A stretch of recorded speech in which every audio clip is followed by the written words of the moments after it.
photos because Australia, any Aussies here, is a little ugly. Right.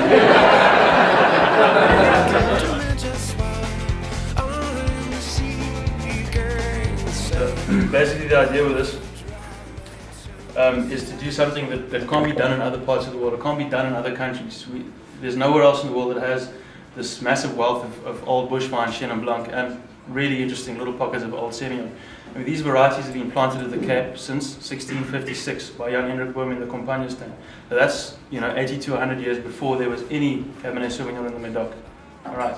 So basically, these are real Cape varieties, and this is the way the guys in Roussillon are working with Grenache and the guys in Santorini are working with us years ago. We thought it would be apt to work with old bush vine Chenin, or just old Chenin Blanc, because there's so much of it. And there are some real, seriously amazing gems hidden away in the Cape. So we basically whole bunch press everything. We settle it very, very lightly. So the ferments have got a lot of high solids. And then we just go straight into old barrels. Really, really old barrels. So that doesn't see any sulfur, any added acid, any enzyme, anything like that. It's just grape juice, basically. Really high quality grape juice stuck into an old barrel and forgotten about.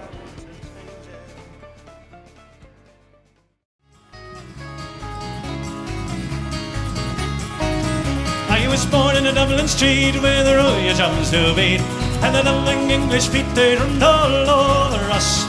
Each and every night as me father come home died. I've got a lot to thank for the Irish people. I love the Irish music and more the fact that they love to drink, and I love to drink as well.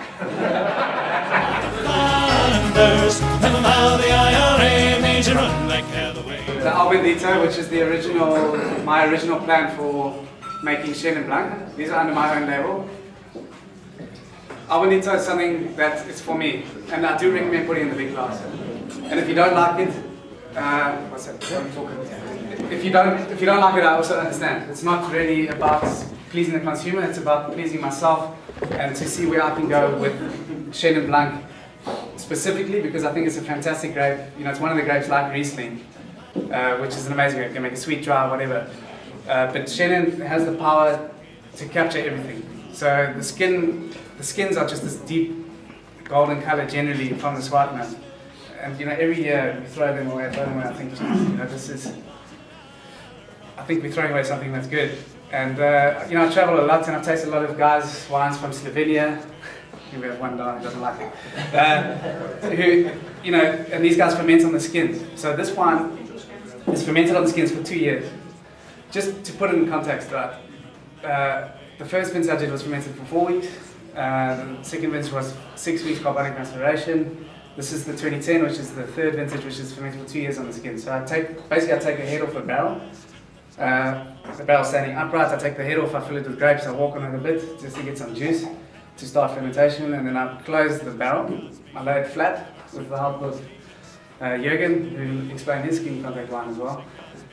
Purely because the barrel's very heavy, so you need someone else to help you lay it flat. And then the barrel stands there it fermented for 7 months, which was for me incredible. So I observed a lot about wine, especially oxidation in wine. Our people, the first thing they think is oxidation because of the color, but it's actually far from it. It's made completely reductively, whole bunches. It's essentially carbonic maceration. It was never in contact with oxygen. But what I did see was, when you open the barrel, especially around the bunghole, the grapes that were closest touched to the bunghole were like a grey colour, so I threw those away. And then what you're left with is a very deep orange, bright yellow colour grape. And those I pressed after 2 years. And you got a whole, it's just, for me, it's fascinating.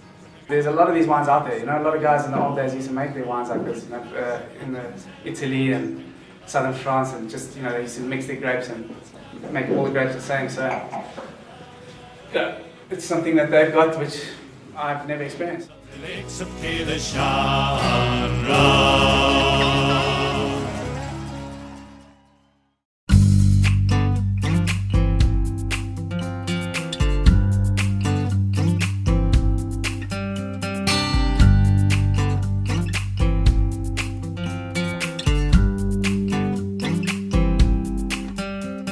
The whole idea about the wines is to do 100% Swartland wines, and we will be doing more Swartland wines in the future.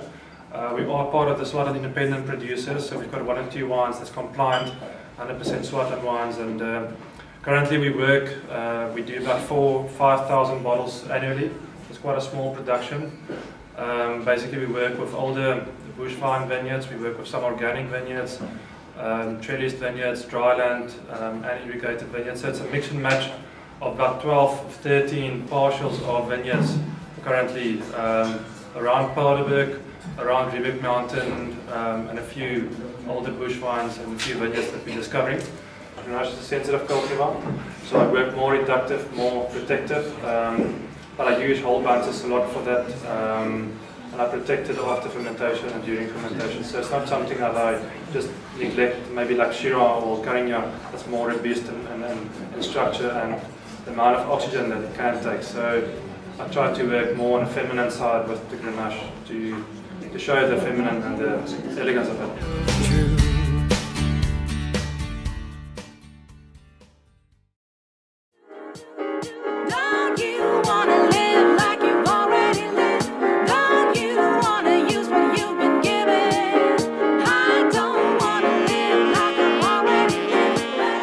But there was no real reason why I chose Get Busy Living, but alright, Get Busy Living.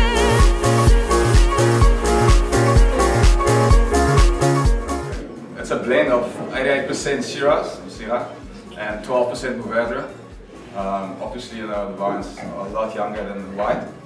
I've sourced it from two different partials, also in the Swartland. The Shiraz is from granite soil, where the Mourvedre is more clay soil. I think the main aim with the red is to work more towards a pure Shiraz, but you know, it's like you're playing around and you wait until you find the perfect match, you know. So I got some nice Mourvedre last year and decided, you know, rather gonna blend it and see what happens in the future. Maybe in 5 years' time, I don't think I'll stand here again, but in 5 years' time I'll have a pure Shiraz. So working towards that, and it will differ from year to year and from vintage to vintage, because each vintage the conditions are a lot different. Like for instance, this year it will be about 20% Mourvedre, 80% Shiraz. You know, so that's also the nice thing when you're buying grapes and stuff. You can wait until it's almost like number 99 before you make a decision on what grapes to buy and, you know, what blends and stuff to make. As you drink the wine and taste the wine and stuff, you will also see, you know, it's 13.5% alcohol, which you don't really feel. And I mean, winemaking is, you know, wine is about drinking, and what's the use of buying a bottle of wine if you can only drink one glass?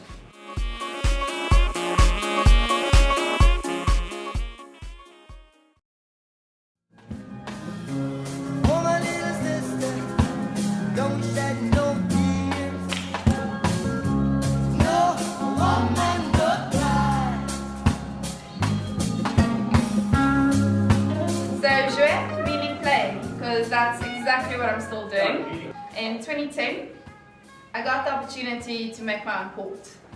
Well, I got some Tinto Barraca grapes, which someone told me that I had extras of, quite a good friend. And I knew how the vineyards were grown.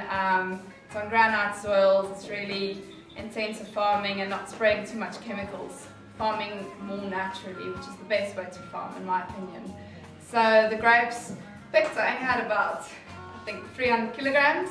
I de-stemmed it, fermented in a barrel that I just took the head off, and we started stomping it with our feet. And then from there on, every hour, it's quite an intensive process making port. You have to do punch downs. I even got the chefs from the restaurant to do the late shift, which, and in the end, after about 4 days of alcoholic fermentation, the sugar went down to the right level, which was about 12 bulling or so. I pressed it with a basket press, and then aged it in an old barrel, about 4-fold barrel, for almost a year and a half. It's definitely lower, it's about 60 grams per litre, so it's more your vintage port style, where, so it is a ruby port, but yeah, the sugar is definitely lower, because my personal taste is I don't like excessive sugar. The alcohol is about 18 degrees, acid about 5 grams, so you get that freshness also on the palate. So that's the idea of the wine. Get a nice tannic structure to it as well.